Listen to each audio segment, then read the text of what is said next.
माता के 9 रूप की कथा। माता के 9 रूप दरअसल क्या हैं? दोस्तों, नवरात्रि की हार्दिक शुभकामनाएं आप सभी को। आप सभी महामाई जगदम्बा देवी दुर्गा के बारे में तो जानते ही होंगे। इन शक्ति स्वरूपा देवी दुर्गा ने समस्त लोगों के कल्याण के लिए तथा दुष्ट दानवों और राक्षसों के विनाश के लिए कई बार अपने अलग अलग रूप धारण किए थे। भगवती देवी दुर्गा आज भी समस्त लोकों में अपने भक्तों का कल्याण करती हैं। इसी कारण देवी दुर्गा के कई रूपों की पूजा की जाती है। विशेषकर नवरात्रों में देवी दुर्गा के 9 रूपों की संसार में पूजा की जाती है। तो चलिए आज हम सुनते हैं नवरात्रों में देवी दुर्गा के किन किन रूपों की पूजा की जाती है। दोस्तों, देवी दुर्गा को माता पार्वती का ही एक रूप माना जाता है। इसलिए नवरात्र में पहले दिन इनके जिस स्वरूप की पूजा आराधना की जाती है वह है शैलपुत्री। पर्वत राज हिमालय के यहाँ पुत्री रूप में जन्म लेने के कारण इनका नाम शैलपुत्री पड़ा था। दोस्तों, देवी शैलपुत्री अपने पूर्व जन्म में ब्रह्मा जी के मानस पुत्र प्रजापति दक्ष की पुत्री थी। तब इनका नाम सती था और इनका विवाह भगवान शंकर जी के साथ ही हुआ था। परंतु देवी सती ने अपने उस जन्म में अपने पिता के यज्ञ के हवन कुंड में अपना दाह करके अपना शरीर त्याग दिया था। देवी सती का दूसरा रूप शैलपुत्री के रूप में भी हुआ और इनका विवाह भी भगवान शंकर जी के साथ हुआ था। देवी शैलपुत्री को हम देवी हेमवती व देवी पार्वती के नाम से भी पुकारते हैं। वृषभ यानी बैल पर सवार देवी शैलपुत्री के दाएं हाथ में त्रिशूल तथा बाएं हाथ में कमल पुष्प सुशोभित है। इनकी उपासना करने से मनुष्य को अन्य शक्तियां प्राप्त होती हैं। दोस्तों, नवरात्रि के दूसरे दिन ब्रह्मचारिणी स्वरूप की पूजा की जाती है। यह ब्रह्म शब्द का अर्थ है ब्रह्मचारिणी अर्थात तप का आचरण करने वाली। देवी सती ने जब शैलपुत्री के रूप में दूसरा जन्म लिया था तब सभी मनुष्यों की तरह उन्हें भी पिछले जन्म की कोई भी घटना याद नहीं थी और उधर भगवान शंकर अपने पहली पत्नी सती के शोक में डूबे हुए थे। तब देवताओं ने भगवान शिव को शोक से उबारने के लिए शैलपुत्री को उनकी पत्नी बनाने का विचार किया और देवर्षि नारद को शैलपुत्री के पास भेजा। देवर्षि नारद जी ने देवी शैलपुत्री को जब भगवान शंकर को अपना पति बनाने के लिए प्रेरित किया तब देवी शैलपुत्री ने भगवान शंकर को अपने पति के रूप में प्राप्त करने के लिए हजारों वर्ष तक इतनी कठोर तपस्या की थी कि तीनों लोकों में हाहाकार मच गया था। देवी शैलपुत्री की वह तपस्या अभूतपूर्व थी। ऐसी कठोर तपस्या कभी किसी ने नहीं किया था। इस कारण उनका नाम ब्रह्मचारिणी पड़ गया था। देवी दुर्गा के इस ब्रह्मचारिणी स्वरूप के दाहिने हाथ में जप की माला तथा बाएं हाथ में कमंडल रहता है। इनकी तपस्या करने वाले व्यक्ति अपने कठिन से कठिन संघर्ष में भी अपने कर्तव्यों से विचलित नहीं होते हैं। नवरात्रि की तीसरे दिन माँ चंद्र घंटा की पूजा की जाती है। माँ दुर्गा के इस स्वरूप में घंटे के आकार का अर्ध चंद्र है। इसी कारण इन्हें चंद्र घंटा देवी कहा जाता है। शेर पर सवार देवी चंद्र घंटा के 10 हाथ हैं और उनके 10 हाथ में अस्त्र और शस्त्र विराजमान हैं। देवी चंद्र घंटा की मुद्रा देखने में ऐसी प्रतीत होती है जैसे कि वह युद्ध करने के लिए तैयार हैं। नवरात्रि की पूजा में तीसरे दिन की पूजा का बहुत ही महत्व है क्योंकि देवी चंद्र घंटा शीघ्र ही फल देने वाली देवी हैं। इनकी भक्ति करने वाले को जल्द ही अलौकिक वस्तुओं के दर्शन होने लगते हैं, दिव्य सुगंधों का अनुभव होने लगता है तथा तरह तरह के दिव्य ध्वनियां सुनाई पड़ने लगती हैं। ऐसे क्षणों में भक्त को बड़े सावधान रहने की आवश्यकता होती है। देवी चंद्रघंटा की साधना पूर्ण होने पर अति शीघ्र फल प्राप्त होता है। माँ चंद्रघंटा अपने भक्तों की सारे पाप बाधाएं नष्ट कर देती हैं। माँ दुर्गा के चौथे स्वरूप का नाम है कूष्मांडा।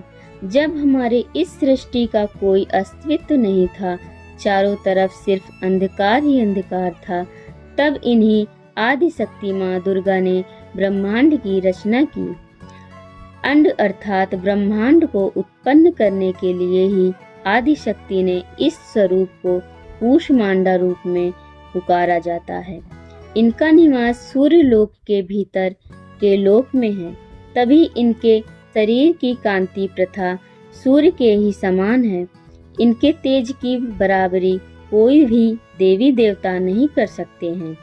इस ब्रह्मांड के सभी वस्तुएं प्राणी जीव के अंदर तेज इन्हीं की छाया से है। शेर पर सवार माँ कूष्मांडा की 8 भुजाएं हैं, इसलिए इन्हें अष्टभुजा देवी भी कहा जाता है। इनके हाथ में कमंडल, धनुष, बाण, कमल, पुष्प, अमृत कलश, चक्र, गदा और सभी सिद्धियों तथा निधियों को देने वाली जप माला है। नवरात्र के चौथे दिन माँ के कूष्मांडा स्वरूप की आराधना की जाती है। संस्कृत में कूष्मांडा कुम्हड़े यानी कद्दू को कहा जाता है। देवी कूष्मांडा को कुम्हड़े की बलि सर्वाधिक प्रिय है। माँ के इस स्वरूप की उपासना बड़े ही पवित्र तथा स्थिर मन से कूष्मांडा के स्वरूप को ध्यान में रखकर की जानी चाहिए। इनकी उपासना से भक्तों के समस्त रोग शोक नष्ट हो जाते हैं और आयु बल आरोग्य की वृद्धि होती है। नवरात्रि के 5वें दिन की कथा। माँ के जिस स्वरूप की पूजा की जाती है उस स्वरूप का नाम है स्कंद माता। भगवान स्कंद कुमार, जिन्हें भगवान कार्तिकेय भी कहा जाता है, इनकी माता होने के कारण माँ दुर्गा के इस स्वरूप 5वां स्वरूप को स्कंद माता कहा जाता है। इनके विग्रह में भगवान स्कंद जी बाल स्वरूप में इनकी गोद में बैठे हुए हैं। स्कंद माता स्वरूपणी देवी की 4 भुजाएं हैं। दाहिनी तरफ के ऊपर वाली भुजा से भगवान स्कंद को गोद में लिया हुआ है और नीचे वाली भुजा में भगवान पुष्प लिए हुए हैं। इसी तरह बाईं वाली भुजा में वर मुद्रा में है तथा नीचे वाली भुजा में कमल पुष्प सुशोभित है। माँ स्कंद माता कमल के पुष्प पर विराजमान रहती हैं, इसीलिए इन्हें पद्मासन देवी भी कहा जाता है। साथ ही इन स्कंद माता का वाहन सिंह भी है। स्कंद माता की पूजा करने से बाल रूप स्कंद भगवान की पूजा स्वयं हो जाती है। यह विशेषताएं सिर्फ इन्हीं देवी को प्राप्त है। माँ दुर्गा के 6वें स्वरूप का नाम है देवी कात्यायनी। पूर्व काल में कत नाम के एक ऋषि हुए थे, जिनके पुत्र हुए थे ऋषि कात्य। इन्हीं ऋषि कात्य के गोत्र में ऋषि कात्यायन उत्पन्न हुए थे। ऋषि कात्यायन ने बहुत वर्षों तक देवी भगवती की तपस्या की थी। उनकी इच्छा थी कि माँ भगवती उनके घर में पुत्री के रूप में जन्म लें। दोस्तों, कहा जाता है कि जब दैत्य महिषासुर का वध करने के लिए भगवान ब्रह्मा विष्णु महेश तीनों ने अपने तेज के अंश से माँ दुर्गा को उत्पन्न किया था, तब सर्वप्रथम ऋषि कात्यायन ने देवी दुर्गा की पूजा की थी। यही कारण से देवी दुर्गा का यह स्वरूप देवी कात्यायनी कहलाता है और माना जा गया है कि यही देवी दुर्गा ऋषि कात्यायन के घर में पुत्री रूप में उत्पन्न हुई थी। सिंह पे सवारी करने वाली देवी का स्वरूप बड़ा ही भव्य तथा दिव्य है तथा इनकी 4 भुजाओं में दाहिनी तरफ से ओर वाली भुजा अभय मुद्रा में है तथा नीचे वाली मुद्रा वर मुद्रा में है। बाएं वाले ऊपर भुजा में तलवार तथा नीचे वाले भुजा में कमल पुष्प सुशोभित है। मां कात्यायनी स्वरूप की पूजा नवरात्रि के 6वें दिन की जाती है। मां कात्यायनी अपने भक्तों को चारों फल, अर्थ, काम, धर्म, मोक्ष प्रदान करती हैं। नवरात्रि के 7वें दिन मां कालरात्रि स्वरूप की पूजा की जाती है। मां कालरात्रि का स्वरूप घने अंधकार की तरह काला है। सर के बाल बिखरे हुए हैं और इनके 3 नेत्र हैं।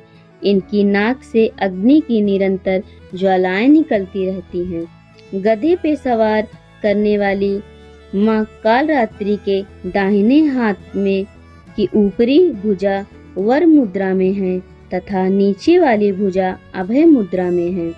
बाईं तरफ के ऊपरी वाली भुजा में लोहे का कांटा है तथा नीचे वाली भुजा में खड़क है। मां कालरात्रि का स्वरूप देखने में अत्यंत भयानक है, परंतु यह सदैव शुभ फल प्रदान करती हैं। इसी कारण इनका नाम शुभंती भी है। दानव, दैत्य, मानव, भूत, प्रेत इनके स्मरण मात्र से भयभीत होकर भाग जाते हैं। इनके भक्तों को अग्नि भय, जल भय, जंतु भय, शत्रु भय, रात्रि भय कभी नहीं होते हैं। माँ दुर्गा के 8वीं शक्ति का नाम है देवी महागौरी। इनका रंग पूर्णतः सफेद है।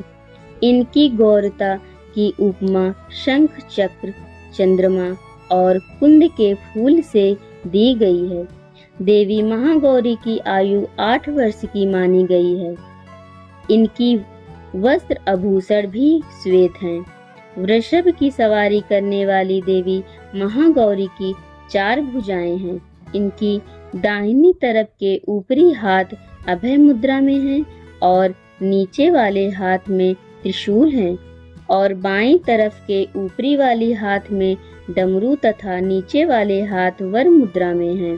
देवी महागौरी ने जब अपने पति रूप में शिव जी को प्राप्त करने के लिए कठोर तप किया था, तब इनका रंग काला पड़ गया था। तब भगवान शिव ने इनकी शरीर को गंगा जल से मल कर धोया। तब इनका शरीर विद्युत के समान कांतिमान हो उठा। तभी से इनका नाम महागौरी पड़ गया था। नवरात्र के 8वें दिन देवी महागौरी की पूजा की जाती है। देवी महागौरी की उपासना से भक्तों के सभी पाप और दुख दूर हो जाते हैं। भविष्य में दुख पाप भक्तों के निकट नहीं आते हैं। माँ दुर्गा के 9वीं शक्ति का नाम सिद्धिदात्री है। यह देवी सभी प्रकार के सिद्धियों को देने वाली है। देवी सिद्धिदात्री की ही कृपा से भगवान शिव का आधा शरीर स्त्री का हो गया था और वह संसार में अर्धनारीश्वर के नाम से जाने गए हैं। सिंह पर सवारी करने वाले देवी सिद्धिदात्री कमल पर भी आसीन होती हैं। इनकी 4 भुजाएं हैं। इनकी दाहिनी तरफ के नीचे वाली भुजा में चक्र तथा ऊपरी वाली भुजा में गदा सुशोभित है तथा इनकी बाईं तरफ के भुजा में कमल पुष्प तथा नीचे वाली भुजा में शंख है तथा नवरात्र के 9वें दिन देवी सिद्धिदात्री की पूजा की जाती है। देवी सिद्धिदात्री की पूजा पूर्ण कर लेने पर बाद भक्तों की सभी मनोकामनाएं पूर्ण हो जाती हैं। जय माता दी। नवरात्रि की हार्दिक शुभकामनाएं आप सभी को।